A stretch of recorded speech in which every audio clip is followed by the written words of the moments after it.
Bom, muito boa noite a todos. Estamos começando o nosso terceiro webinar do IBERC. Hoje temos a honra de contar com o nosso expositor, professor Dr. João Victor Rosati Long, e a nossa queridíssima debatedora, a professora doutora Chiara Spadatini de Tefé. Trataremos sobre a responsabilidade civil pelo discurso de ódio, ou hate speech. E, bom, algumas regras para todos que estão online aqui conosco, já somos 26. O Zoom é uma plataforma interativa bastante intuitiva, não há muito segredo.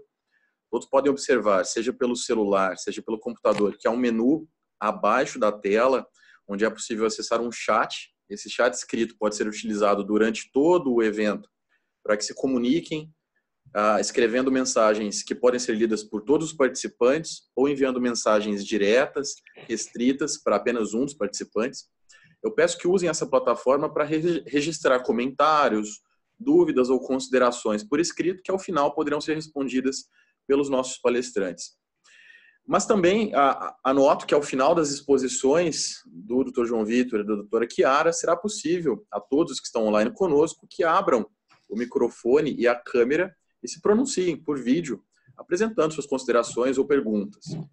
Então, sem muitas delongas, eu já passo a palavra e o vídeo para o professor João Victor Long, que se apresentará e fará suas considerações sobre o tema da noite. Muito boa noite a todos. Boa noite. Primeiramente, agradecer ao professor Faleiros pela honra do convite, agradecer a presença de um mestre de todos nós, que é o professor Nelson Rosenwald.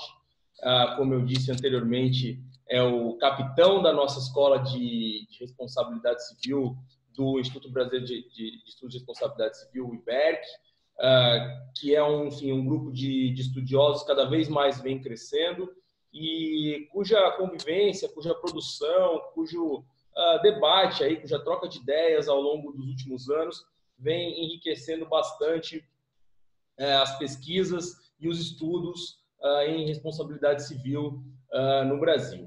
Agradecer também à professora Chiara de Tefé, colega de longa data em estudos tanto em responsabilidade civil como em direito digital.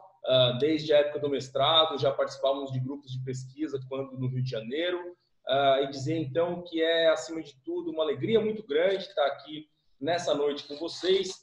E agradecer também a presença dos amigos, professor Romualdo, aqueles que nos acompanham aqui na plataforma do Zoom.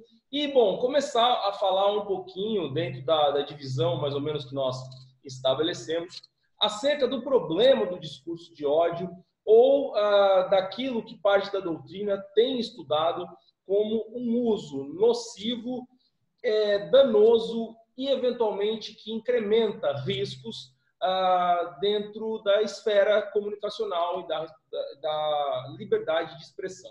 Então, antes de tudo, assim, estabelecer previamente alguns questionamentos que, ao longo da exposição, a gente vai enfrentar, mas continuar deixando em aberto para que, enfim, nós continuemos debatendo um tema que é rico e um tema que, acima de tudo, não dá para fechar numa exposição de poucas horas. Aliás, eventualmente, não dá para fechar numa exposição de dias, meses ou anos. Por quê? Porque o uso da liberdade de expressão e o problema da liberdade de expressão é, de fato, uma questão secular. Ou seja, tendo-se em vista a liberdade de se comunicar, ou que a doutrina, na perspectiva habermasiana, chama de liberdades comunicacionais, que abarcam expressão, opinião e mesmo a questão dos meios de comunicação na comunicação social, assim determinado na nossa Constituição. A pergunta que se põe de antemão é a seguinte: a liberdade de expressão, ela é, como um direito fundamental, algo absoluto? Ela é algo ilimitado? Ou ela está sujeita pelo ordenamento jurídico, seja pela lei ou pela jurisprudência, a limites? Esses limites, eles são caso a caso ou podem vir a ser estabelecidos de maneira geral? Esses limites podem chegar, inclusive, às raias do direito criminal. Você pode prender uma pessoa pelo uso indevido da palavra e por uma opinião que fere bens jurídicos, que fere direitos fundamentais de outras pessoas. Então, essa é uma discussão, por exemplo, que põe o professor Cass Sunstein, que é um autor que eu gosto muito no direito americano, acerca do que eles chamam lá de free speech, né? Ou seja, a liberdade de expressão é algo absoluto? Bom, para parte da doutrina, a liberdade de expressão seria, então, a priori, algo absoluto. Essa parte da doutrina se baseia na própria Constituição americana e na primeira emenda, que vem dizer que o Congresso não deve legislar, the Congress shall make no law, acerca da liberdade de expressão. Bom, partindo desse pressuposto, tem-se uma ideia do que a doutrina chama de visão norte-americana, né, de que a liberdade de expressão seria uma coisa a priori absoluta. Em tese, você pode dizer o que você quiser, sem vir a ser responsabilizado civil ou criminalmente por isso, número 1. E número 2, sem que alguém possa impedir o uso da palavra. Qualquer restrição legal acerca do tema, pelo menos a priori, prioristicamente, como ponto de partida, seria, então, considerado como ilícito, como indevido, e aí, como parte da doutrina costuma levantar, espécies de censura, de agressões ao que seria um direito individual, como a civil right. Já uma segunda parte da doutrina vem partir do pressuposto, e essa doutrina vem se desenvolvendo primeiro já no século XX e principalmente em solo europeu, em que pese haja bastantes doutrinadores e muitas vozes nos Estados Unidos que se levantam contra essa visão supostamente absoluta da liberdade de expressão, de dizer que nenhum direito fundamental, por mais próximo que esteja da dignidade humana do ponto de vista como valor, do ponto de vista axiológico, ele deve ser visto como um direito absoluto. Então, todo direito, em algum momento, será ponderado com outro direito. Se você invadir a esfera do direito alheio, você poderá ser responsabilizado por isso, número 1, e, eventualmente, o conteúdo ou o meio em que se divulga esse conteúdo poderá sofrer alguma restrição do ponto de vista legal e do ponto de vista institucional, se as autoridades vão agir para que essa restrição ocorra. Isso a doutrina costuma levantar como a visão propriamente europeia dos direitos da liberdade de expressão. Ou seja, o grande exemplo, e eu me lembro muito bem quando eu estava num evento nos Estados Unidos, na Law and Society Association, eu falava de um caso que eu vou dizer daqui a pouco, que é o caso Elvanger, que é um leading case no Brasil acerca do tema da liberdade de expressão, para doutrinadores estrangeiros. E aí alguém levantou a mão e disse, puxa, então o Brasil ele adota essa visão considerada europeia. Isso não foi um americano quem disse. Aí eu disse, olha, em tese, como ponto de partida, que é o que a gente vai falar daqui a pouco, e o Brasil, né? O Brasil ele restringe a liberdade de expressão, ou melhor dizendo, o Brasil, em seu ordenamento jurídico, desde a Constituição, partindo do direito fundamental, ele autoriza que haja restrições legais e até mesmo criminalização de certas condutas no exercício da liberdade de expressão.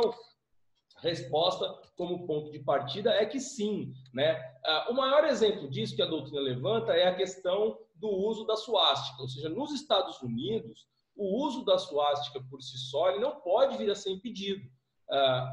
Existem, inclusive, precedentes da Suprema Corte americana que dizem que o uso da suástica por qualquer pessoa ele é legal, ou seja, restringir, proibir ou criminalizar, como é o caso da lei brasileira, o uso da suástica, seria nos Estados Unidos uma liberdade de expressão e, portanto, seria inconstitucional. Já no Brasil, ele parte de um mandamento constitucional que é o da vedação ao preconceito. Então, respondendo à pergunta, bom, e o Brasil? O Brasil estaria mais próximo de uma visão americana, de uma visão supostamente mais, entre aspas, libertária do direito à liberdade de expressão, ou ele autoriza restrições? Resposta é que o Brasil estaria nessa segunda opção. Ele se aproximaria dessa legislação, desses ordenamentos, especialmente do civil law na Europa, que aceitam essas restrições. Quais são os exemplos? Bom, vamos desde a Constituição, que desde o artigo 5º já traz que a liberdade de expressão vedado o anonimato, ela própria já restringe, como uma regra, algo que, como ponto de partida, é um princípio, até mesmo a lei de crime de preconceito, que eu havia citado, que é a 7716 de 89, que inclusive teve alterações subsequentes até para tentar abarcar o problema das novas tecnologias, que é onde nós entraremos aqui. Então, como conclusão, no primeiro caso, no ponto legal seriam esses, e no ponto jurisprudencial, eu chamaria atenção ao famoso leading case, que é o caso Elvanger, que chegou no Supremo Tribunal Federal como um habeas corpus de um senhor que era dono de uma editora, né, o sócio de uma editora, que havia publicado livros que negariam o Holocausto. E aí vem a pergunta, puxa, mas negar o Holocausto é racismo? Aí parte da doutrina, especialmente que defendia a questão da liberdade de expressão, falou, não, é um exercício legítimo da liberdade de expressão, você pode praticar isso não é considerado racismo, não obstante o caso Elvanger no Supremo Tribunal Federal tenha tido um julgamento contrário, né? O HC foi negado e o dono da editora foi preso. Isso, quando você expõe, voltando ao meu episódio lá na Law and Society Association, para os americanos especialmente, isso chama muita atenção. Eles falam, nossa, mas então o Brasil criminaliza esse tipo de conduta? Resposta, sim. Nós autorizamos aqui no Brasil e nós, portanto, nos aproximamos axiologicamente do sistema europeu. Se isso é certo, errado, se é adequado ou não na internet, é um problema que nós vamos resolver depois. Mas como ponto de partida e como primeiro tópico, como primeira situação, nós temos que dizer exatamente isso, né? Que a liberdade de expressão sofre restrições, tanto no campo legislativo como no campo jurisprudencial. Exemplo, como o leading case do caso Elvanger, e eu chamo a atenção a informativo recente do Supremo Tribunal Federal, que autorizou pela ADO e por uma mandado de junção, que é o mandado de junção 4733 do DF, autorizou a aplicação, até que se legisle nesse sentido, da lei de crime de preconceito à homofobia, né? E isso está no informativo 944 do STF, é muito importante que a gente tenha em mente, e que, na verdade, fixou como tese que o Congresso está em mora legislativa, ou seja, há uma omissão inconstitucional por parte do Congresso nesse ponto, e que, enquanto o Congresso não supra essa omissão, aplica-se a homofobia ou a vedação do discurso de ódio presente, especialmente no artigo 20 da Lei de Crime de Preconceito. Percebam que, então, jurisprudencialmente, você tem um avanço no sentido, inclusive, de estabelecer restrições ou trazer à baila contemporânea restrições ao uso da liberdade de expressão, seja em que meio for. Ok? Bom, então esse é o primeiro ponto. No segundo ponto, vem a pergunta. Ok, então se partiu da premissa de que a liberdade de expressão no Brasil pode vir a sofrer restrições sem que isso viole o direito fundamental a se expressar, mas essas restrições até então foi dito que elas estariam no campo criminal, ou seja, onde nós caminharíamos dentro da responsabilidade civil. Mais propriamente, como seria possível se construir um conceito, entre aspas aqui, de ilícito civil ou de dano injusto a partir do discurso de ódio? Em suma, é possível se imputar responsabilidade a alguém, se pedir uma reparação por danos materiais ou morais, ou mesmo uma obrigação de fazer e não fazer consistente na retirada de conteúdo ou de não divulgação de determinado conteúdo que conteria discurso de ódio? Muito bem. Primeiramente, assim, en passant, né, sabendo aí do tripé da responsabilidade civil, me assiste o professor Nelson Rosenwald, até é comovente falar desse assunto para o meu mestre, mas, enfim, pensando-se no tripé da responsabilidade civil, ato ilícito, nexo de causalidade e dano, partindo-se, inclusive, da construção jurisprudencial acerca do tema, nada impede, e há julgados nesse sentido, de se responsabilizar o autor do ilícito, aquele que praticou discurso de ódio, seja direcionado para alguém ou como um dano transindividual, a, inclusive, pagar a indenização ou ter uma obrigação de fazer e não fazer consistente no tema.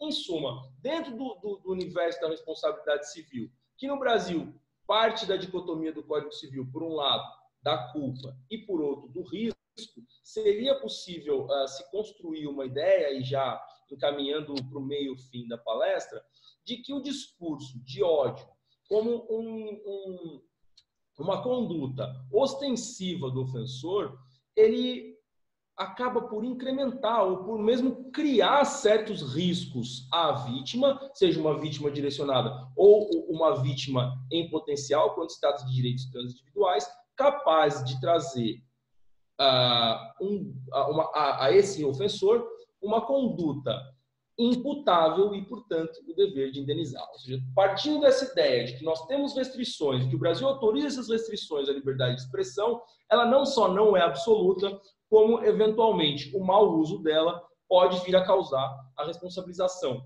criminal e responsabilização civil do ofensor.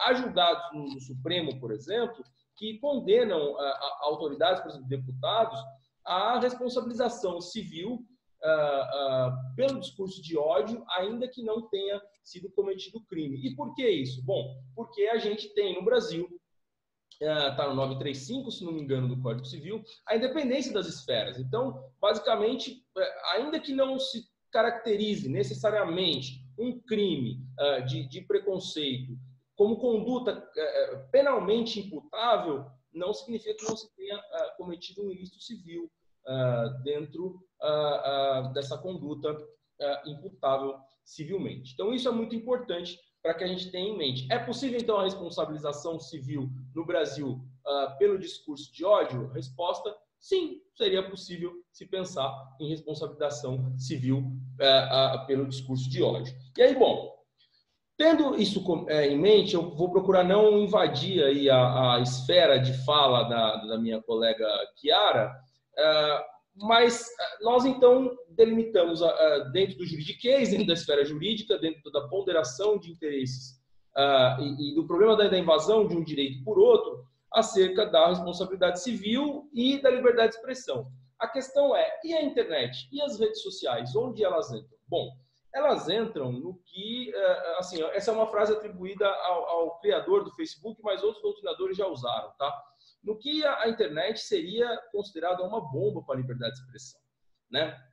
Eu cito um autor que eu gosto muito, que é da comunicação, chamado de Eli Pariser, né? Que escreve um livro sobre a bolha dos filtros, que é um dos problemas que nós vamos desdobrar daqui a pouco, que ele diz o seguinte, que dentre as bombas que se previu para o século XX, né, a bomba populacional, a bomba atômica e a bomba das comunicações, e quem fez essa tricotomia foi Albert Einstein, a bomba das comunicações acabou por gerar maiores consequências e ter maiores desdobramentos dentro da nossa vida cotidiana. Todos nós alteramos a nossa conduta de alguma maneira dentro das redes sociais e das comunicações eletrônicas. Bom, então nós temos aí a internet como problema. Não vou fazer esse curso histórico, não temos tempo para isso, do formato da internet, das questões envolvendo a internet, até porque depois do Marco Civil, que é a legislação brasileira de 2014, esse já não é um tema tão inóspito para se tratar e deva conceituar tudo, inclusive todos os agentes, provedores e etc. da internet. Por ora, como introdução, você deve dizer o seguinte: bom, a internet trouxe outros problemas. A internet trouxe a possibilidade de que qualquer pessoa pudesse expressar sua opinião. E, naturalmente, trouxe, e isso a meu sentir, e é um conceito que eu gosto muito, ela incrementou o risco no que concerne ao discurso de ódio. Cada vez mais nossos filhos podem estar expostos a discurso de ódio enquanto crianças e adolescentes. Pessoas consideradas hipervulneráveis podem estar expostas a discurso de ódio como adolescentes, como vítimas desse discurso de ódio, razão porque a gente começa a pensar como doutrinadores na necessidade de que haja uma legislação, que haja uma institucionalização de instrumentos capazes de coibir esse mau uso da liberdade de expressão lato sensu. Muito bem. Então, posta essa situação da bomba da liberdade de expressão, chama a atenção outro ponto, que é o resultado das redes sociais propriamente dito, no tocante ao uso da liberdade de expressão. Bom, eu disse anteriormente que as tecnologias elas possibilitaram que cada um falasse. Entretanto, cada um falasse mais, cada um falasse o que quisesse, E o grande problema é o seguinte: depois de 2001, especialmente, nós já vamos com 20 anos acerca desse conceito, que para alguns é mais um slogan do que um conceito, mas para nós é muito importante como compreensão. A internet mudou no sentido de que os modelos de negócios venham a promover conteúdo direcionado para os usuários. Ou seja, como é que se ganha dinheiro com a internet? Quando surgiram as redes sociais? Elas surgiram alterando a remuneração das relações jurídicas e dos contratos para os fornecedores. Antes, na década de 90, quando o surgimento da internet, no século passado, longínquo a década de 90, se ganhava dinheiro pagando-se diretamente para o provedor, pagando-se diretamente para o uso de um e-mail, pagando-se diretamente para o conteúdo e por notícias. E hoje, o que se percebeu é que o que dá mesmo dinheiro, ou seja, a estruturação dos modelos de negócio, ela vem no sentido de que o conteúdo não seja um conteúdo pedido pelo usuário, não seja um conteúdo buscado pelo usuário, mas seja um conteúdo que seja a ele direcionado, segundo as suas preferências. E para se chegar a essas preferências, ou seja, o âmago, a alma dessa relação jurídica é de remuneração indireta. A gente vende publicidade para o usuário de acordo com suas preferências. E isso, na verdade, faz com que os anunciantes nos paguem e nós sejamos remunerados indiretamente. Isso dentro de uma filosofia e dos termos do próprio CDC, né? A remuneração para consideração de fornecimento dentro do CDC, ela pode ser direta ou pode ser indireta. Então, na verdade, toda a internet é baseada em remuneração indireta.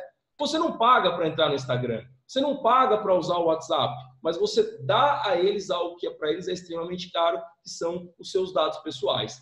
E com isso se forma um ambiente informacional em que o conteúdo é dirigido. E se o conteúdo é dirigido, a consequência no tocante à liberdade de expressão é que nós tenhamos o que a doutrina chama de bolhas informacionais. As bolhas informacionais são, portanto, marcadas por filtros de conteúdo. Bom, cada vez mais a gente tem que ver, a gente vê no Instagram os posts dos nossos amigos, a gente vê no Facebook o sapato da preferência, o terno da preferência, a camiseta da preferência, a viagem que você buscou, tudo isso de forma personalizada. Só que do ponto de vista da liberdade de expressão, segundo, mais uma vez, um doutrinador que eu gosto muito, já citei isso de novo, que é o Cass Sunstein, a consequência é que haja uma paulatina radicalização das pessoas. Uma paulatina, um caminho para os extremos das pessoas. Cada vez mais a gente consome conteúdo que supostamente é do nosso interesse, não tem contato com conteúdo que é contrário aos nossos interesses e, como produto disso, se torna mais radicalizado. O que, ao fim e ao cabo, acaba por incrementar nas redes sociais um ambiente de risco para a proliferação do discurso de ódio.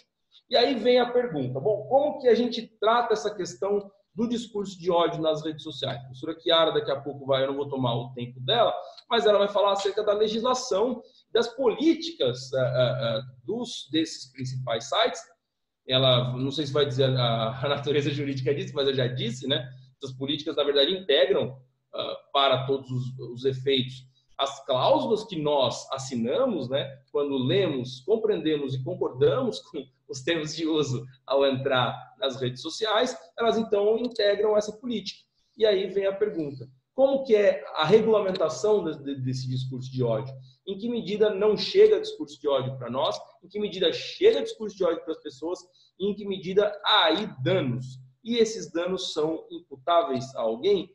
Eu deixo essas perguntas para a professora Chiara, que vai fazer a exposição dela, e, eventualmente, caso eu tiver oportunidade, volto para debater o tema. Muito obrigado a todos e aguardo aí perguntas.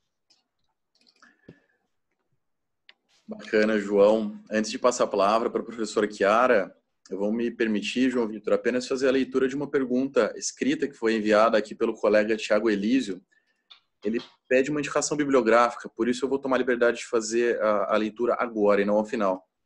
Ele pergunta a você, João, se você indicaria alguma obra que aborde o discurso de ódio e a responsabilidade civil do autor do ilícito na doutrina nacional. vamos deixar essa resposta para o final, que vamos ver o que a professora Chiara vai citar, eventualmente eu entro para citar outros. Eu tenho alguma assim. Maravilha. Então, com a palavra, querida professora Chiara. Boa noite a todos. É um prazer enorme estar participando desse webinar. É um tema bastante relevante, bastante importante para a gente pensar a liberdade de expressão, para a gente pensar os mecanismos de tutela para a pessoa humana. Eu queria agradecer muito o professor Nelson Rosenwald pelo convite, pela gentil lembrança. Muito obrigada. O IBERC, sem dúvidas, é um instituto especial, é um instituto importante para a responsabilidade civil, para a gente pensar essa matéria com novos paradigmas. Parabéns pelos eventos, pelas publicações. Enfim, é um instituto que realmente vem marcando presença, né, sendo significativo para a gente repensar o direito civil. Parabéns, professor. É um prazer enorme estar com o professor João Vitor nessa mesa. Enfim, o professor João Vitor, para quem não sabe, me ajudou, inclusive, a finalizar a minha monografia de graduação. Então, a gente se conhece há alguns anos, eu não tinha como não registrar isso, né? Enfim, acabei de dar algumas dicas sobre a sua idade, João Vitor, sobre a minha também, então logo você é um pouquinho mais velho do que eu. Eu era um pouquinho mais velho, então no mestrado. Mais velho, sim. Então, é um prazer enorme estar com você. Obrigada, José, por todo o apoio, pelo convite também para participar. Muito obrigada. E é uma honra estar aqui falando desse tema. E, para quem não me conhece, meu nome é Chiara Steffé. Eu sou doutoranda em Direito Civil pela UERJ. Eu trabalho muito com tecnologia, proteção de dados, remoção de conteúdo na internet, é um tema que eu gosto bastante, responsabilidade civil de provedores, e sou professora de Direito Civil e Tecnologia no IBMEC do Rio. Dentro da minha exposição, eu fiz um recorte. Eu selecionei algumas perguntas, algumas indagações que realmente eu acho relevante para a gente pensar quando a gente trata em discurso de ódio. E depois eu quero trabalhar a responsabilidade civil dentro das redes sociais. Qual é a política das plataformas sobre discurso de ódio? Como é que o direito brasileiro regulou a remoção de conteúdo em rede social? Gostaria de falar depois, ao final, um pouquinho da lei alemã sobre o tema, que é uma lei bastante interessante e que, enfim, tem alguns pontos diversos do nosso marco civil da internet. Enfim, não quero usar mais de 20 minutos nessa exposição. Quem tiver alguma dúvida, alguma questão, pode trazer no chat com tranquilidade para a gente responder. E, João, fica tranquilo que eu vou te dar a tréplica que você tanto quer. Já imagina até sobre o que você quer falar, né? Então, pode ficar tranquilo que ela vai ser dada com tranquilidade. Só um ponto, uma das pessoas que nos assiste perguntou sobre indicação de bibliografia. Eu queria deixar só uma, que eu acho bastante relevante no estudo do tema, que é o professor Ingo Sarlet. Ele tem uma série de materiais sobre o assunto, inclusive ele analisou a lei alemã que versa sobre discurso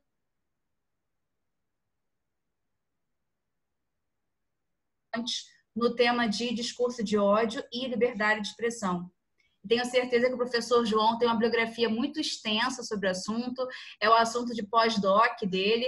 Eu estou aqui mais para fazer, enfim, alguns questionamentos, trazer um pouquinho de rede social, que é algo que eu estudo já há algum tempo, mas nosso grande mestre aqui, depois do professor Rosenwald, é o professor João. Então, sem mais delongas, eu fiz uma apresentaçãozinha de slide, eu vou tentar projetar aqui. Peraí. Vamos lá.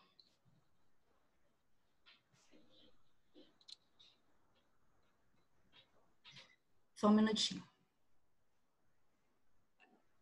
Vou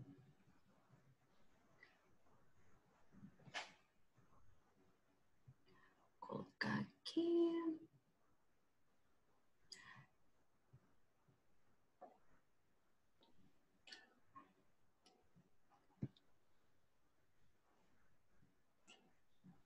Aí. Pronto, todo mundo tá vendo? Sim. Perfeito, Chiara, perfeito. Perfeito. Tá. Peraí.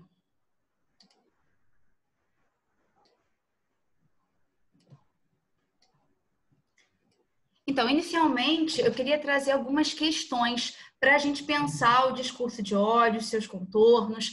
Primeira pergunta, o discurso de ódio é uma forma de violência? A gente pode enquadrar como uma forma de violência a pessoa humana? E quem está autorizado a declarar que um determinado discurso é um discurso de ódio? Essa é uma pergunta que eu acho importante. Quem teria, então, a legitimação para, de fato, classificar um discurso como um discurso de ódio? Apenas um juiz? Será que uma rede social, que é um ente privado, é um player privado, está preparada e deve ter o poder de classificar um discurso como de ódio ou não e, eventualmente, removê-lo da rede sem um olhar de um juiz? Então, quem é o sujeito que está autorizado, então, a classificar? Não, esse discurso é de ódio, vai de encontro à nossa Constituição, então, realmente, quem publicou esse material deve ser sancionado. Eu acho que é uma pergunta bastante relevante, porque o sujeito vai impactar profundamente toda a nossa política que envolve o tema. Outra pergunta que eu queria trazer é a seguinte: e até que ponto o discurso de ódio pode ser reprimido ou inibido? No nosso sistema de liberdades constitucionais, o discurso de ódio pode ser reprimido? E em que momento ele pode ser reprimido? E quais parâmetros a gente pode utilizar para limitar, para regular a liberdade de expressão? Quais são os parâmetros essenciais? Me parece, num primeiro olhar, que a gente tem que tirar esses parâmetros da própria Constituição, do princípio da dignidade da pessoa humana, dos objetivos constitucionais. Me parece que, para eventualmente limitar a liberdade de expressão, eu tenho que limitar com normas de mesmo peso, de mesmo valor. Então, eu vou encontrar a base na própria Constituição Federal, quando veda a discriminação, quando protege os direitos da personalidade. Desculpa, gente, eu tenho um cachorro aqui grande que late. Peço desculpas desde já. Então, eu queria pensar um pouquinho sobre limites para a liberdade de expressão, porque o nosso Estado constitucional, ele é protegido, ele é assegurado com as liberdades fundamentais. A liberdade de expressão, a liberdade de informação são fundamentais para a democracia. Então, quando é que eu posso vir e trazer limites? Quem vai trazer esses limites? Qual é a base desses limites? Eu acho fundamental a gente pensar com muita clareza e com muito cuidado nesse assunto, para a gente não se aproximar de uma censura, de um comportamento antidemocrático. Eu acho importante ter muito cuidado quando a gente pensa em alguma forma, limitar a liberdade de expressão. Continuando, outras perguntas que eu trouxe são: como a responsabilidade civil pode ser um instrumento de proteção à pessoa humana nos casos de discurso de ódio? Como eu posso, então, utilizar as potencialidades da responsabilidade civil, suas funções, a reparação dos seus danos, para proteger aquela pessoa que foi vítima de discurso de ódio?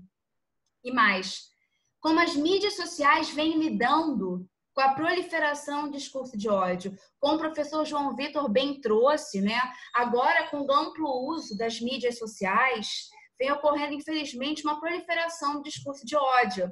As pessoas acreditam que há um anonimato completo na rede, o que, em verdade, não há, e o Marco Civil regula, por exemplo, guarda de dados, requisição de registros. Então, há um suposto anonimato na rede, que a gente sabe que não existe, mas que para muitos existe. Então, com isso, muitas pessoas publicam conteúdos de forma talvez não pensada, ou publicam querendo mostrar ao mundo como ele não gosta de um determinado grupo, publicam isso e várias pessoas acabam sendo lesadas. Temos grupos lesados, pessoas específicas sendo lesadas. E como deve ser o comportamento, então, das mídias sociais em torno desse tipo de conteúdo? Elas devem, então, remover após uma denúncia extrajudicial? Elas vão ter um dever de filtragem prévia de tudo, independentemente de notificação? Ou apenas um juiz pode impor a remoção de um conteúdo, ainda que elas possam retirar se entenderem que isso viola os seus termos de uso? Como é que deve ser a prática, então, das redes sociais quando estamos em jogo aqui questões que envolvem discurso de ódio? Trouxe aqui alguns exemplos, né? Temos aqui na nossa esquerda o famoso hater, que é aquela pessoa que publica as mais variadas frases discriminatórias, que odeia todo mundo, que não gosta de nordestino, que não gosta de mulher, fala da loura burra, fala muito mal, vamos ver, de pessoas que sejam homossexuais, enfim. Temos o hater, que é a figura muito comum, que é aquele frustrado, né? Aquela pessoa que não fez um bom acompanhamento com terapia e tem os mais profundos ódios sobre os mais diversos grupos. Aqui na nossa direita eu botei um print que envolve os nordestinos.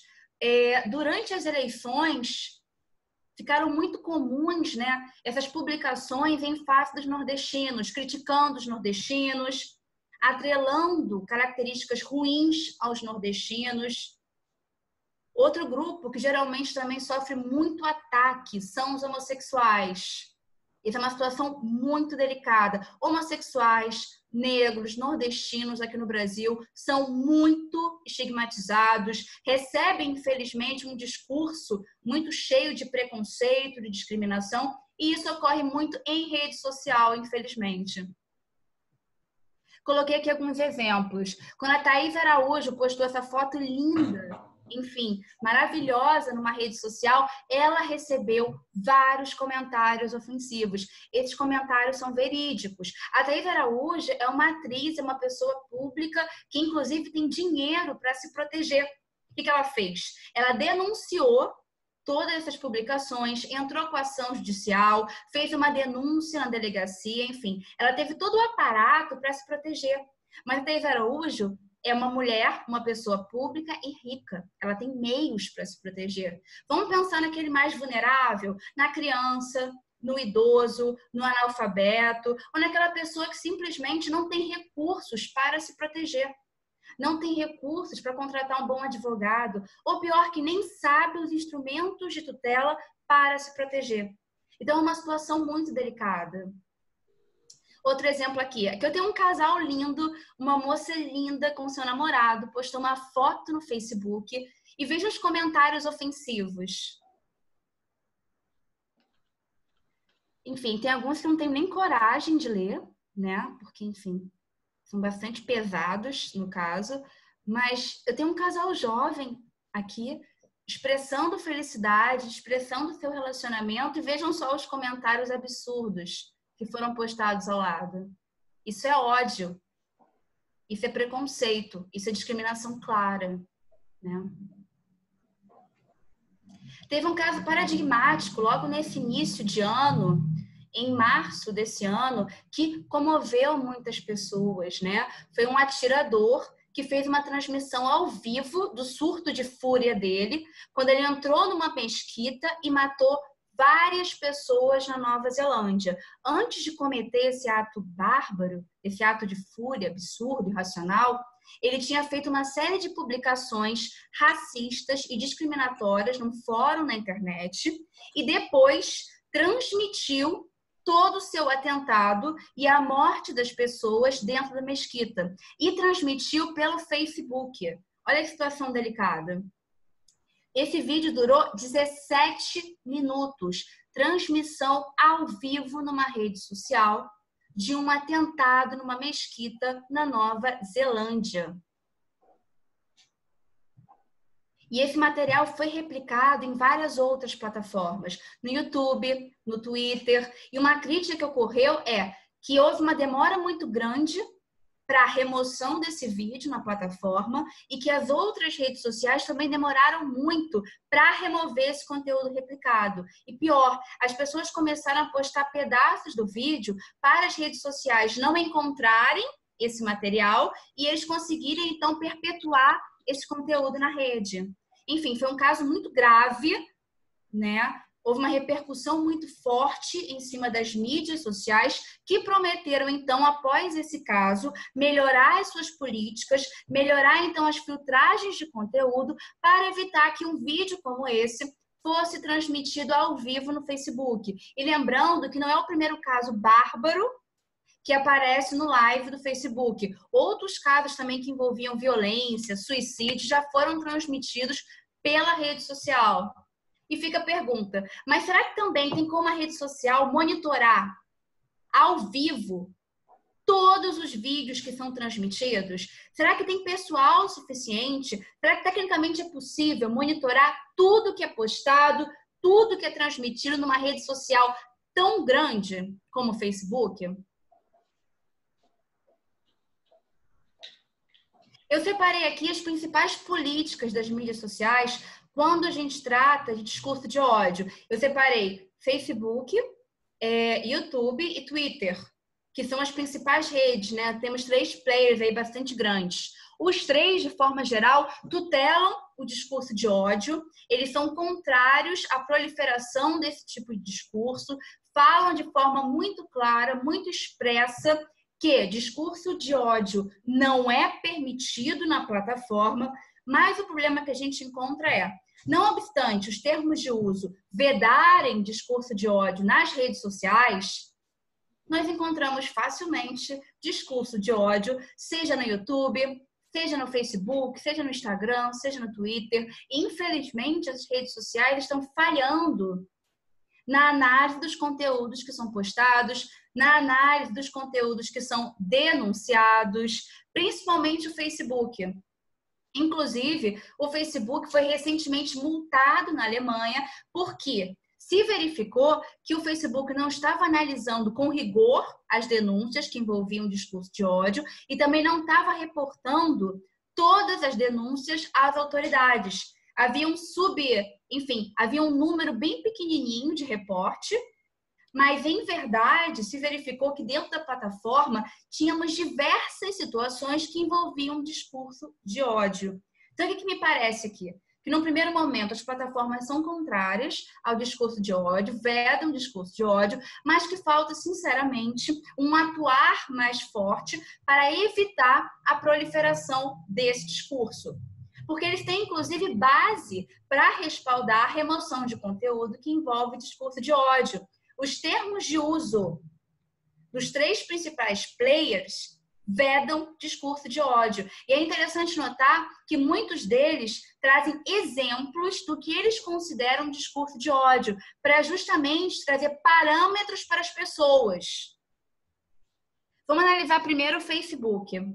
José, eu queria uma ajuda sua. Eu estou com as câmeras colocadas no ladinho direito e eu não consigo ler todo o slide. Tem como resolver isso? Não, né? Kiara.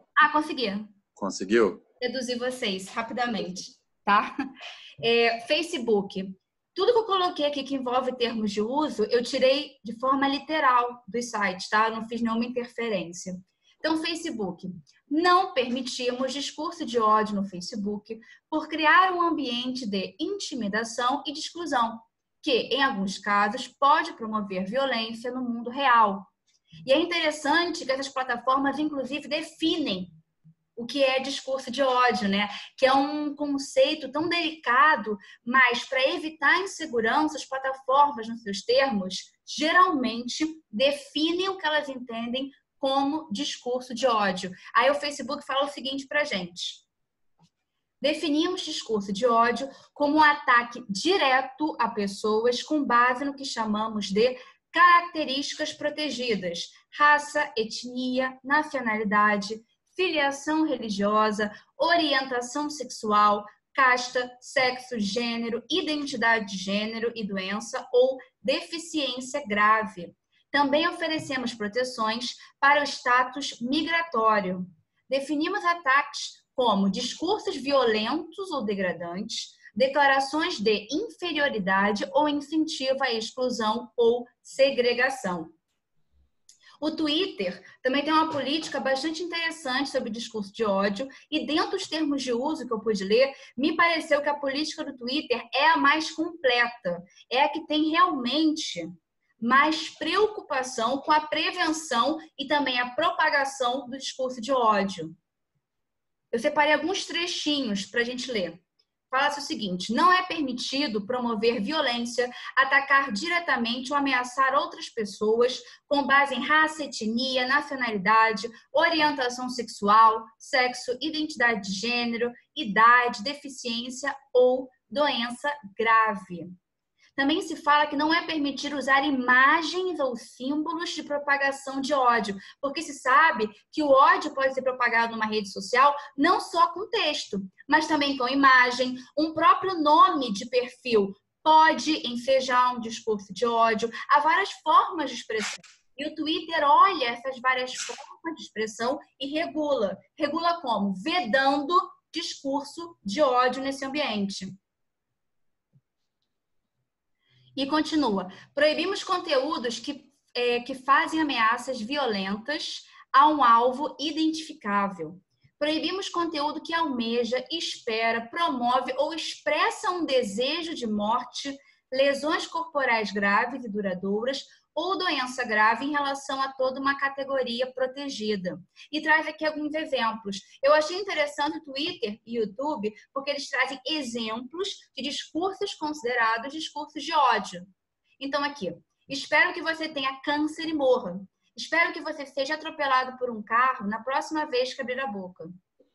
Se esses manifestantes não calarem a boca, eles deverão tomar uma chuva de tiros. Temos aqui o quê? Um discurso bastante violento. Deixa eu voltar aqui um pouquinho. YouTube. O YouTube também traz, nos seus termos de uso, a questão que envolve discurso de ódio. E fica muito claro, discurso de ódio não é permitido no YouTube. E ele traz também uma definição de discurso de ódio que vai bastante ao encontro das outras mídias sociais. E ele também aqui traz alguns exemplos para a gente pensar como a plataforma está vendo que é discurso de ódio. Vou ler alguns para vocês. Vamos pegar o último. Pessoas com as características mencionadas acima são uma praga. Por exemplo, imagine que alguém diga, os nordestinos são uma praga. Os nordestinos são a escória da terra. Isso, para o YouTube, seria considerado um discurso de ódio. Outro exemplo aqui. Vá para a rua e encha, você pode completar, enfim, com algo discriminatório, de porrada. Que bom que um evento violento aconteceu. Eles mereciam isso. Imagina se alguém faz referência àquele caso do tiroteio na mesquita e fala o seguinte. Que bom que o tiroteio na mesquita aconteceu. Eles realmente mereciam isso, mereciam a morte. Isso é um discurso de ódio e que é comumente publicado em mídias sociais. Outros exemplos que eu botei aqui. Vamos ler o penúltimo. Uma pessoa com as características mencionadas acima deve ser proibida de entrar em escolas porque não merece receber educação. Imagine que alguém diga isso em relação, por exemplo, a um homossexual. Gays devem ser proibidos de entrar em escolas porque não merecem receber educação. Isso é um discurso de ódio. Então, achei interessante que nos termos de uso, eles estão trabalhando alguns exemplos para ficar bastante claro os critérios que eles vão utilizar. É claro que isso não esgota os limites dos critérios que vão ser utilizados, mas servem para orientar em alguma medida como vai ocorrer uma eventual remoção de conteúdo na plataforma. Tem uma frase que eu achei bem interessante, enfim, lendo o tema, estudando um pouquinho, que é de um cientista, enfim, de um estudioso de tecnologia, que ele fala que há uma linha tênue entre a liberdade de expressão e o discurso de ódio.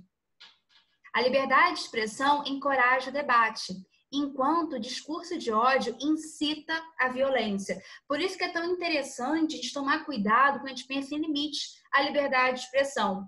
A gente não deve cercear o discurso, a gente não deve cercear o debate, porque sair da bolha é muito bom. Confrontar, enfim, ouvir ideias diferentes é muito bom, faz parte do processo democrático. Mas isso não quer dizer que o discurso de ódio vai ser aceito. Eu acho que é esse o ponto. É a gente sair daquele viés da confirmação que o João Vitor conversou com a gente quando falou do Eli Pariser, sair dessa ideia de que a gente só pode escutar o que a gente gosta, o que a gente quer, mas também isso não quer dizer que o discurso de ódio vai ser aceito. A gente tem paradigmas constitucionais para vedar um discurso discriminatório, para impedir a proliferação de ideias que incentive violência contra um grupo determinado em razão de raça, em razão de opção sexual. Aí pergunto, e se após uma notificação, após uma denúncia numa rede social, a mídia social analisar a denúncia, mas nada fizer? Quem nunca denunciou um conteúdo ofensivo ou um conteúdo discriminatório numa rede social, mas ao final recebeu a seguinte resposta do Facebook: Analisamos a sua denúncia, mas verificamos que a mesma não vai de encontro à nossa política, aos nossos termos. Agradecemos a sua colaboração e a senhora pode escolher bloquear o usuário. É muito comum que o Facebook, então, faça isso, né? Ele pergunta, você quer bloquear o usuário e não mais ver essa publicação? Mas, geralmente e infelizmente, as redes sociais escolhem por manter o conteúdo. O ponto é, de um lado, há uma proteção à liberdade de expressão, à liberdade de informação, mas, de outro, temos limites constitucionais. Muitas vezes, eu já foi muito denunciado por ONGs que trabalham com racismo, o Facebook mantém conteúdos claramente racistas e conteúdos que poderiam ser removidos, pois, de fato, eles violam os próprios termos de uso da comunidade. E esse é um ponto delicado. Eu gosto muito da regulação do Marco Civil da Internet. Eu, inclusive, já publiquei alguns artigos defendendo a opção pela liberdade, mas isso não quer dizer que a gente vai tirar as responsabilidades do provedor. Isso não quer dizer que os provedores não tenham que ser mais ativos e analisem com mais cuidado os conteúdos que são postados. Por exemplo, na época do Baleia Azul. Vocês lembram do caso da Baleia Azul? Que eram publicações que incentivavam que crianças se suicidassem, que crianças se automutilassem, enfim. Nesse momento, com Baleia Azul, houve toda uma comoção, houve todo um cuidado nas redes sociais, e foi uma das poucas vezes que eu vi as redes sociais realmente removendo mais conteúdo, olhando com mais cuidado as denúncias que envolviam o caso do Baleia Azul. Enfim, foi um caso, salvo engano, de 2017, o caso Baleia Azul, e foi um momento que eu vi realmente as redes sociais tomando mais cuidado com determinados conteúdos, removendo efetivamente alguns conteúdos denunciados. Eu lembro que na época, eu, enfim, tive que fazer um trabalho, tive que falar pelo lugar onde eu trabalhava sobre o tema, e eu comecei a pesquisar no Facebook conteúdos que envolviam Baleia Azul, que incentivavam o suicídio de crianças, e comecei a denunciar. Alguns caíram, outros continuaram no ar. O que eu entendi a partir disso? Que, de fato, a rede social estava analisando as condutas, estava analisando os posts, mas estava realmente só removendo o que fosse efetivamente, claramente ofensivo. Quando houvesse algum questionamento, quando não fosse algo tão direto, ela estava escolhendo manter o material. E o que fica na prática hoje em dia? Opção por manter o material. Raramente, Facebook, principalmente, remove conteúdo. O Twitter, em alguma medida, é mais cuidadoso. O YouTube também. Mas, de forma geral, as redes sociais tendem a manter o material, manter o conteúdo. Muito em nome da liberdade de expressão, da liberdade de informação. Bem, essas plataformas são, como regra, norte-americanas. Elas têm o jurídico todo pensando na maneira norte-americana. A orientação norte-americana para a liberdade de expressão, de fato, é diferente da nossa. Como o João Vitor muito bem trouxe, eles colocam a liberdade de expressão numa posição preferencial. O Supremo Tribunal Federal, aqui no Brasil, ele, de fato, vem bebendo um pouquinho dessa lógica norte-americana e trabalhando com a posição preferencial. A gente não pode esquecer isso, com o STF, principalmente Barroso, Aires Brito, vem trabalhando um pouco com a posição preferencial, mas não é a regra no nosso sistema. Nosso país bebe muito a tradição europeia, bebe muito de entender que os direitos fundamentais têm o mesmo peso. Então, a partir disso, é importante pensarmos em mais deveres para as redes sociais. Como eu falei, eu defendo e eu acho interessante a política, a norma desenvolvida no Marco Civil na Internet, no que tange a remoção de conteúdo em plataformas digitais, mas entendo também que seria interessante uma postura mais ativa das mídias sociais, que hoje são as principais ferramentas de comunicação e, infelizmente, tornar uma ferramenta onde ocorrem danos em massa, onde há muita discriminação, onde há muito discurso de ódio.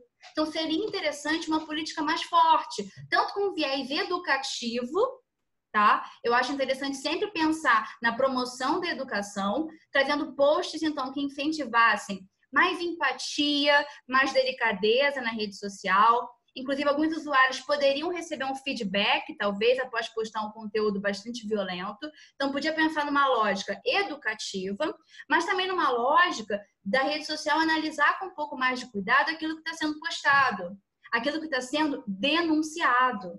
Isso é muito importante, porque elas têm, inclusive, respaldo para remover determinado tipo de conteúdo. É claro que há conteúdos controversos, eu tenho que olhar o contexto da publicação, que isso é importantíssimo, olhar contexto, mas, em determinados aspectos, me parece que uma ação mais efetiva das mídias sociais seria interessante para a promoção da democracia, porque a liberdade de expressão é fundamental para a democracia, mas também assegurar a igualdade material para as pessoas e a proteção da diversidade também faz parte desse conjunto democrático.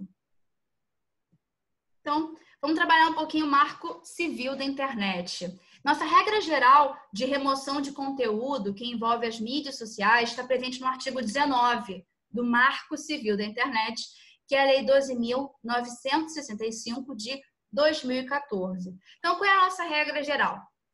Artigo 19.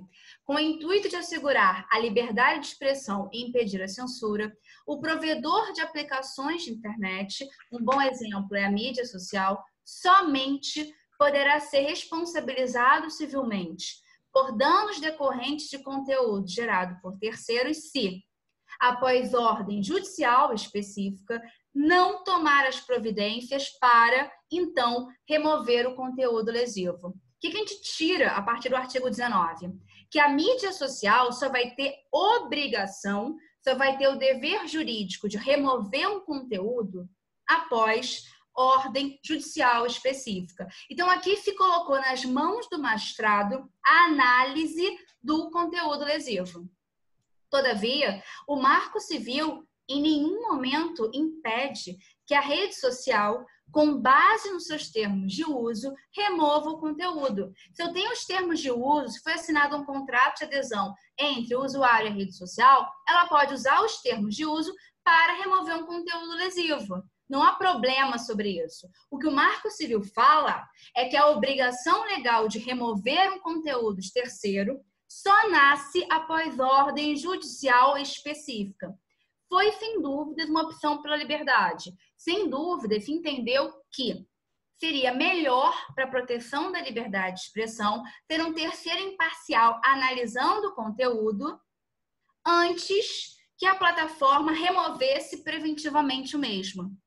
Houve um cuidado aqui em proteger as liberdades comunicativas, não trazer insegurança para os novos modelos de negócio e, enfim, colocar, de fato, uma figura imparcial para avaliar o material. Porque temos na internet muito conteúdo controverso, temos muita polêmica. Imagine-se, então, se toda vez que um provedor recebesse uma denúncia, ele tivesse que remover esse conteúdo. Imagine um tema que envolve religião. Pode não me afetar, mas pode afetar profundamente o José, ou o Nelson, ou o João. Então, é necessário, no ambiente democrático da internet, nós termos cuidado e analisarmos com mais critério as ordens de remoção de conteúdo, as denúncias. Então, por essa razão, se escolheu trabalhar, como regra, com a ordem judicial para fazer nascer o dever de retirada. Mas, como eu já falei, o provedor pode agir. Com base nos termos de uso, ele pode remover conteúdos que sejam diretamente ofensivos, que efetivamente incentivem ódio, incentivem discriminação. Me parece que um papel mais ativo das mídias sociais seria interessante, principalmente naqueles conteúdos já denunciados por um bom número de usuários e que ficasse flagrante e que ficasse evidente de forma muito clara a agressão, a violência, a incitação ao ódio. Vou pular um pouquinho para não cansá-los, só lembrando que essa regra do artigo 19 tem duas exceções no Marco Civil, que é o artigo 21, que envolve divulgação de imagens íntimas, tá? No artigo 21, a pessoa que foi exposta não precisa notificar judicialmente. E também no 19, parágrafo 2º, a gente tem a segunda exceção ao 19 caput, que fala que a lei não se aplica quando a tutela envolver conteúdo protegido por direito autoral. Deixa eu me adiantar aqui um pouquinho. Só uma observação. O artigo 19, sem dúvidas, é um artigo polêmico. Tá? A doutrina que defende a sua constitucionalidade e a doutrina que entende que o artigo 19 seria inconstitucional e, nos casos de remoção de conteúdos terceiros, deveria ser aplicado o Código de Defesa do Consumidor. Então, a gente tem pelo menos duas correntes. E o tema ainda é tão controverso que encontrou o STF. Tá? A constitucionalidade do artigo 19 do Marco Civil está sendo discutida no recurso extraordinário 1.037.396 no STF. Até agora, a gente não tem uma posição clara do STF sobre o assunto, mas, enfim, eu tenho praticamente certeza que o STF vai entender pela constitucionalidade do artigo, porque o STF vem trazendo toda uma trajetória de proteção preferencial à liberdade de expressão, e o STJ, desde que o Marco Civil entrou em vigor, vem aplicando sem qualquer problema, sem qualquer restrição o Marco Civil. Então, já tem um tribunal grande, que é o STJ, aplicando com tranquilidade o Marco Civil da internet, e o STF sempre vem privilegiando a liberdade de expressão. Direito esse que é protegido de forma substancial, de forma preferencial no Marco Civil da internet. Quero crer, enfim, acredito que esse artigo do Marco Civil vai ser entendido como constitucional no RE que eu mencionei agora. Para fechar, que eu sei que já me estendi bastante, eu queria deixar referência aqui que em 2018, salvo engano, foi publicada uma lei alemã que versa sobre limites ao discurso de ódio em redes sociais. A lei alemã, ela traz um paradigma um pouco diferente do Marco Civil da internet, cobra uma postura muito mais ativa dos intermediários, cobra, inclusive, um relatório semestral que envolve, então, as denúncias de conteúdo ofensivo, cobra uma postura ativa. Se o provedor não age de acordo com a lei, são estabelecidas multas e o Facebook foi recentemente multado em 2 milhões de euros em julho desse ano. Enfim, porque ele não foi transparente de forma suficiente, como a lei exige. Então, é uma lei bastante interessante. Eu vou deixar a referência aqui, e posso enviar para vocês, de um artigo do professor Ingo Sarlet, onde ele analisa essa lei alemã e traz os principais pontos, as principais críticas a essa lei. Achei um artigo bastante interessante, analisando a lei alemã, que é o German Network Enforcement Act. Queria fechar a minha fala, enfim, com essa imagem que, dentro de tudo que eu venho estudando em termos de remoção de conteúdo e discurso de ódio, eu acho que a gente sempre tem que privilegiar os direitos humanos, a proteção integral da pessoa humana, privilegiar a empatia, a delicadeza no discurso, o cuidado com o outro, o respeito. Eu acho que a palavra fundamental, quando a gente pensa em limites ao discurso na internet, é o respeito. É o respeito com o outro, o respeito à individualidade do outro. Vamos evitar o ódio e respeitar mais o outro. Eu acho que isso é fundamental para a gente pensar esse tema do discurso de ódio. Sem mais delongas, eu queria passar para o professor João Vitor. Acho que falei um pouquinho demais, mas enfim, como eu tinha falado para o professor José, eu não queria abrir o tema, porque de fato o especialista é o professor João Vitor, mas também tentaria expor de forma um pouquinho mais longa o assunto. Então, por favor, João. Ô, José, posso avocar aqui? Avocar não, né? Posso sentir delegação aqui como presidente e começar a falar, não? Mas é lógico que sim, fique à vontade. Beleza. Bom, muito bem. Mais uma vez, agradeço, né, a devolução da palavra a mim pela professora Chiara, exposição brilhante. É muito bom ver pessoas com quem a gente conviveu desde o começo evoluindo e a evolução dela é tão grande que nos ensina muito. Sempre me ensinou, mas nos últimos tempos, tendo em vista que cada vez mais ela converge para o tema da responsabilidade civil, a gente aprende muito com a professora Chiara. Cadê a câmera dela? Aí, estou vendo. Muito bem. Alguns pontos, assim, como Agradecer também a presença do professor Nelson até agora, a atenção dele sempre. Espero poder contribuir um pouco, né, com as discussões acerca do tema. Olha, Chiara, realmente... e também já agradeço de antemão uma coisa que você disse. Quando ela disse que há dúvidas acerca do artigo 19, ela naturalmente já expôs o que seria um ponto de divergência entre nós, e é um velho ponto de divergência, né? Vira um jogo de comadre, eu sei o que ela pensa, ela sabe o que eu penso, e a gente vai debater aqui. Me chamou a atenção alguns pontos na sua fala, o que aí até para colocar para todos, assim, que até esse momento estão nos assistindo, e me corrija se eu estiver errado, segundo a sua opinião, mas o artigo 19 do Marco Civil, ele indica, na verdade, e por isso que ele é objeto de tantas controvérsias, o que é a adoção, o que é a opção legislativa brasileira acerca da política institucional de retirada de conteúdo de questões relacionadas à rede. Mais propriamente, de retirada de conteúdo e de imposição ou de estabelecimento aí de deveres e de responsabilidade aos provedores de aplicação da internet. Porque, como você disse, tem como exemplo as redes sociais, mas a aplicação da internet para fins do Marco Civil é todo aquele serviço que é consumido quando a gente ultrapassa o acesso à rede. Então, passou-se do provedor de acesso, tudo que se consome estando na internet é aplicação. Facebook é aplicação, Zoom é aplicação, Instagram é aplicação, WhatsApp é aplicação, dentro das suas peculiaridades estruturais, tudo isso é aplicação. E aí, bom, o 19, como você bem disse, revela uma suposta opção do legislador, que é praticamente única no mundo, se não única, de dar apenas a um juiz, né, a obrigação de ser, ou melhor, o papel de ser esse terceiro que vai julgar o conteúdo da postagem, né? Se ela é lícita ou lícita, e aí somente o juiz iria determinar. Por que eu falo isso? Porque há pelo menos a doutrina identifica 3 sistemas de retirada de conteúdo no mundo, né?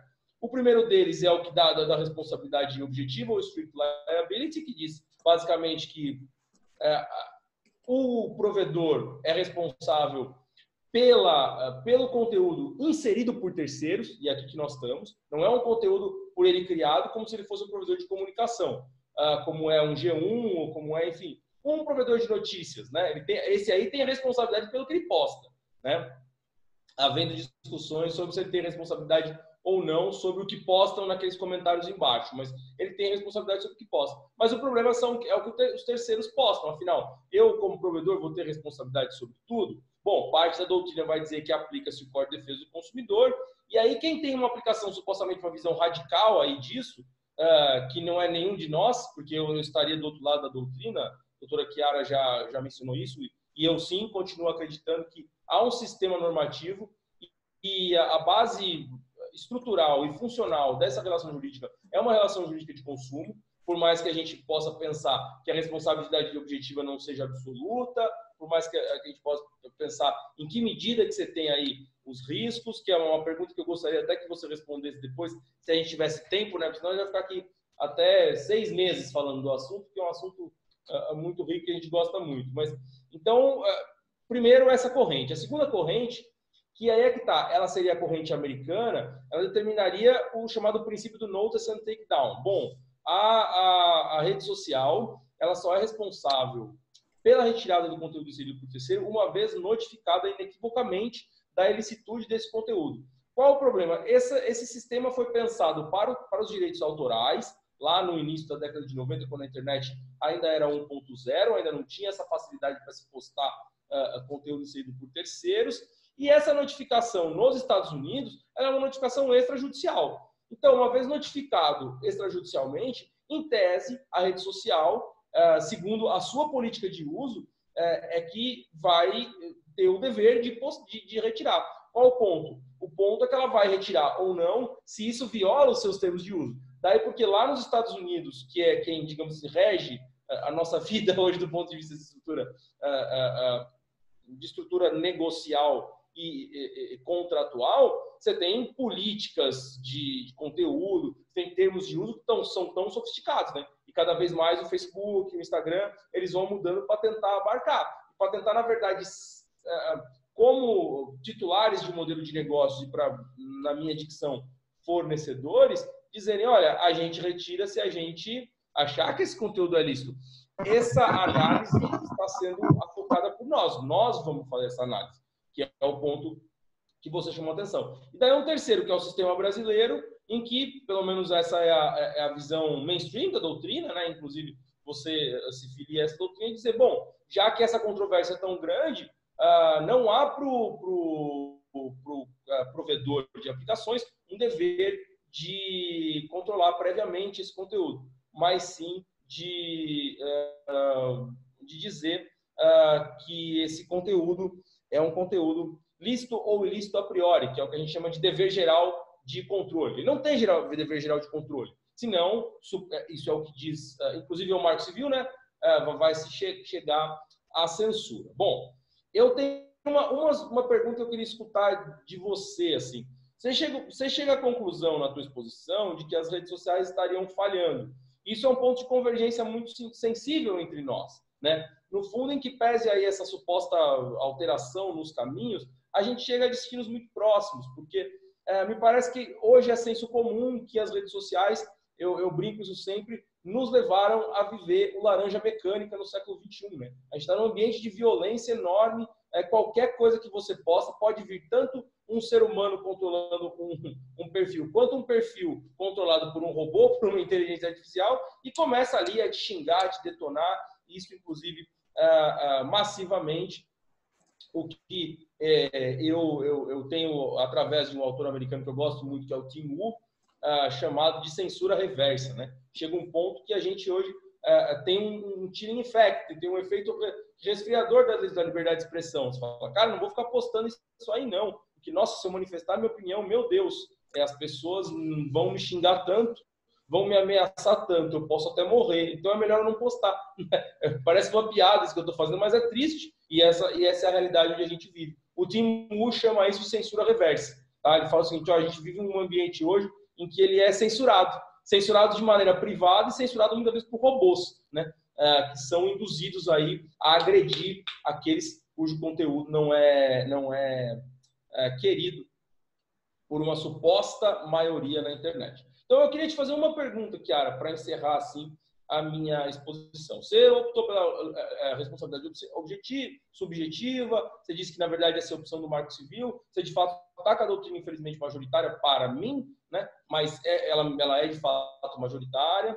Há uma chance maior de o STF no Brasil hoje julgar constitucional o Marco Civil, e que pede essa nova tendência, que é o que a doutrina americana, em parte, tem dito, o próprio Kassansky tem dito, o Tim Wu, que eu citei, tem dito, dentre outros doutrinadores, mas esses são mais dois expressivos do direito digital, de dizer que há necessidade de estabelecimentos a priori em algum momento de limites, porque hoje já há uma dimensão de violação de direitos humanos em massa com relação ao discurso de ódio. A minha única pergunta para você é a seguinte, você disse que, na tua opinião, estariam falhando essas plataformas.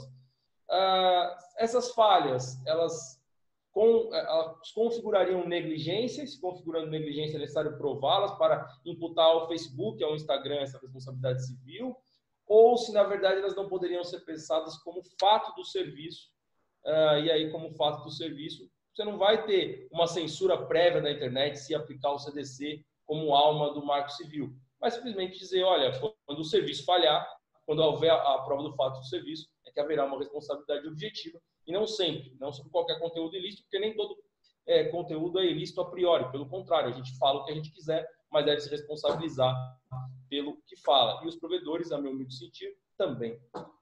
Quero escutar a tua resposta, doutora Chiara.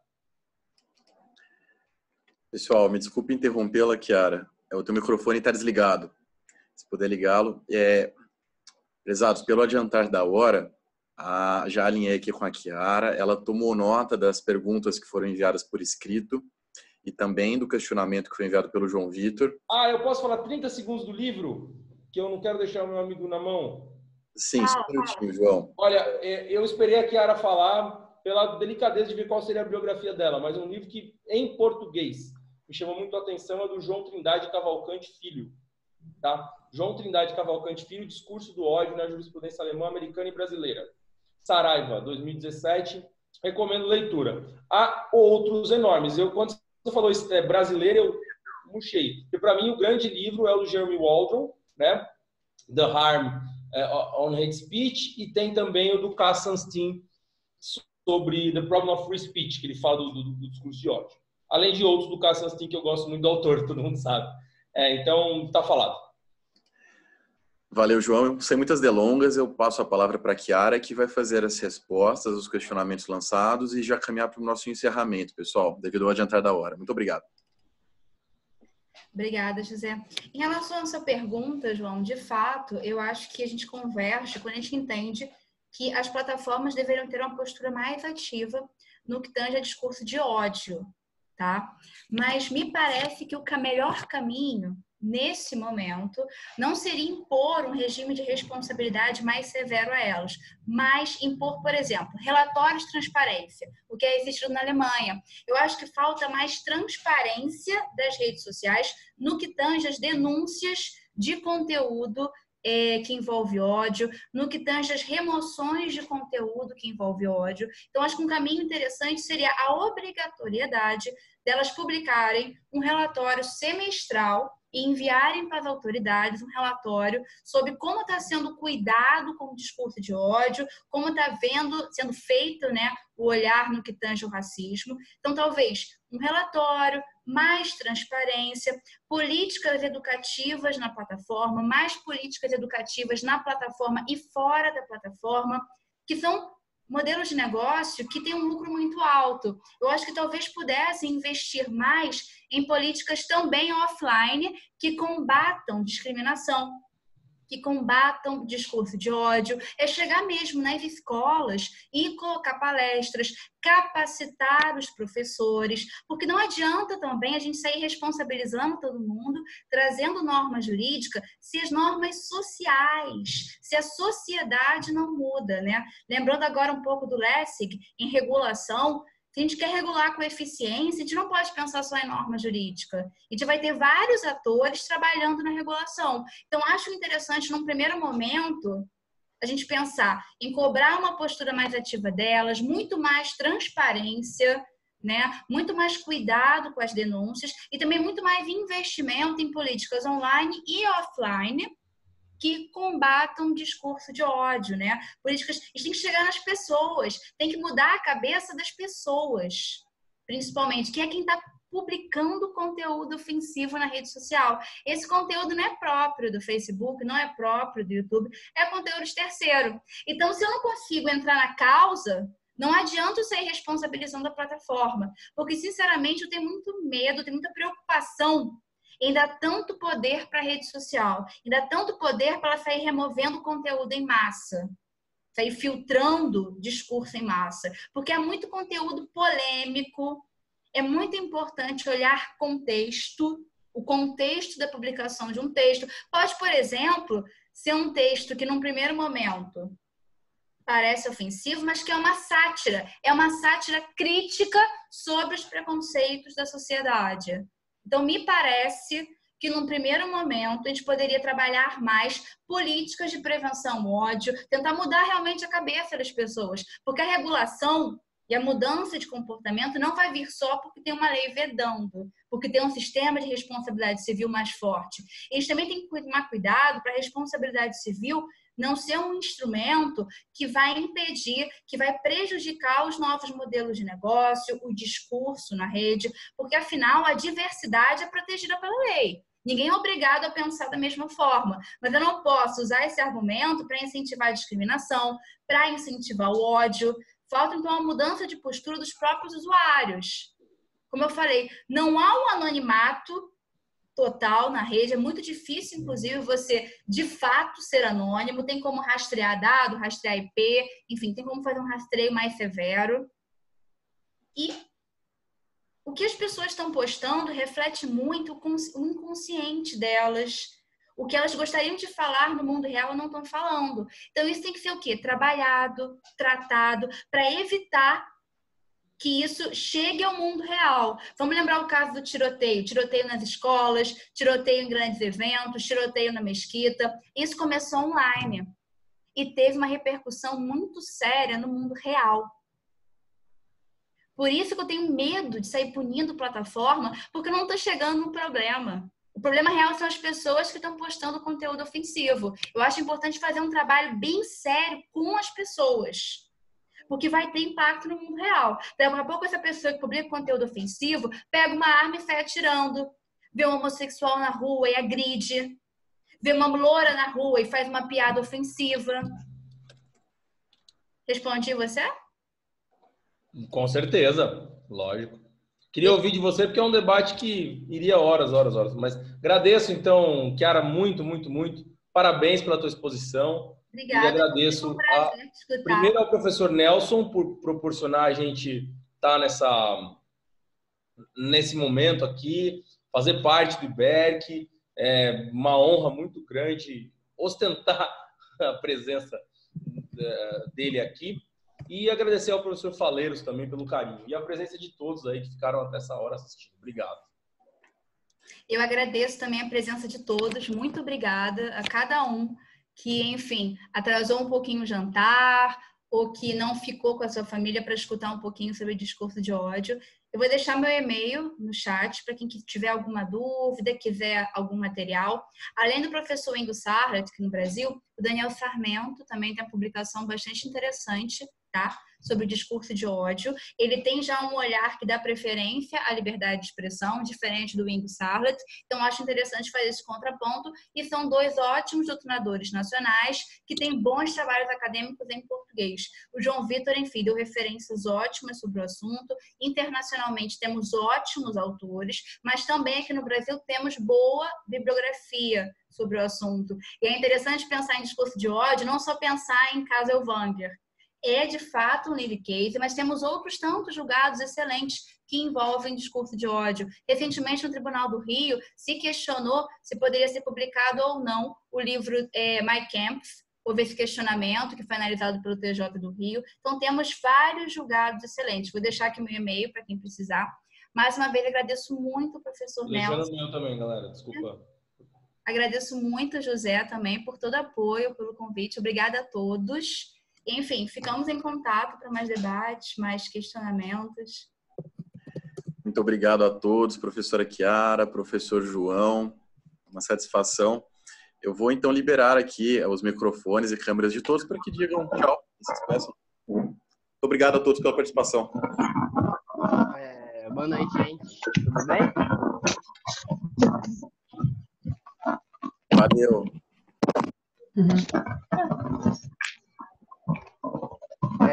Vocês estão me escutando? Fala, Zé Henrique. Agora tem o microfone. Eu acho que está meio tumultuado, tem muitos microfones ao mesmo tempo. É que eu queria fazer uma pergunta para Chiara. Eu, inclusive, já mandei lá no chat. Eu queria que ela respondesse, por gentileza. João, podemos deixar a resposta para que ela lhe envie por escrito? Pelo nosso adiantar da hora, acabamos com... Claro, tudo bem. Pode ser. Além do que o sistema permite. A Chiara enviou, assim como o João Vitor, o e-mail dela aqui no chat. Anotem. Fiquem à vontade para escrever para os dois com as dúvidas que vocês eventualmente tiverem. Eu agradeço mais uma vez a participação de todos. Professora Chiara, professor João, professor Nelson, que esteve conosco até esse horário, a todos os amigos do IBERC, a todos os amigos que nos prestigiaram. Me despeço, desejando a todos uma boa noite e registrando mais uma vez a gratidão pela oportunidade de aprender com vocês. Até mais. Obrigado, gente. Obrigado mais uma vez. Boa noite. Boa noite. Boa noite. Professor Nelson. Faleiros, Tchau. eu posso falar ou não? Ou acabou? Claro. Então, você sempre deve falar. Não, eu quero... Não é falar nada, porque eu só fiquei aqui, continuo boquiaberto pela capacidade de vocês dois de abranger e dar eco a um tema, dar vazão a um tema que é tão complexo.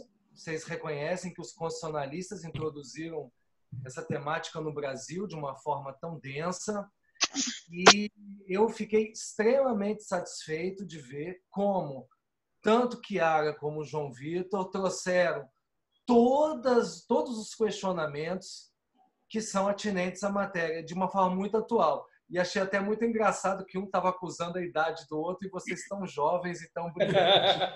Um ano aí não faz a menor diferença numa caminhada linda que ambos têm. Obrigado. Tá? Olha, muito grato a vocês pela transmissão de conhecimento, pela sincronia, pelo entendimento. E todos que ouviram, tenho certeza, estão muito satisfeitos. Alguns perderam o jantar, mas ganharam a noite. Várias noites de conhecimento. Muito obrigado. É isso, Paulo. É isso mesmo. Agora, só um minutinho, eu quero dizer que eu me tornei o mais novo amigo de infância da professora Chiara, porque ela tem duas qualidades. Ela gosta de cachorros e ela cantarola enquanto faz as coisas. É uma coisa imprescindível, uma pessoa de bom caráter. Eu gosto de cachorro de baile. Você gosta de cachorro grande? Sim, tenho 2 enormes aqui. Ótimo, o meu é gigante, tem 50 quilos. Nossa. Tá triste, porque ele queria participar, que ele gosta de participar de tudo. É porque eu não Ele latiu bem na hora do discurso de ódio. Eu falei assim, então eu vou falar, cara. Eu não queria ser prescindido. Muito obrigado, Chiara, por tudo que você disse. Estou aqui com 40 perguntas aqui para fazer, mas, na verdade, vocês responderam todas durante o que falaram. Então, ficou muito claro, ficou muito bom. Acho que nem há necessidade de expor mais nada aqui, pelo menos de minha parte. Ficou muito ótimo. Muito obrigado por tudo. Obrigado a você. Uma honra ter você aqui. Até esse horário com a gente, né? Muito Sim. obrigada pela participação. Obrigado. Pessoal, muito obrigado, então, mais uma vez. Não deixem de escrever ao professor João Vitor e à professora Chiara. Eu peço desculpas a todos por não conseguirmos abrir espaço para mais perguntas, não é mesmo? Mas realmente extrapolamos o horário. Eu tenho certeza de que foi produtivo. E eu tenho certeza também de que o João e a Chiara irão responder a todos vocês por escrito. Um forte abraço a todos, uma boa noite. Me despeço. Boa noite. Obrigado. Boa noite a todos. Até logo. Parabéns pela apresentação. Tchau, tchau. Obrigado.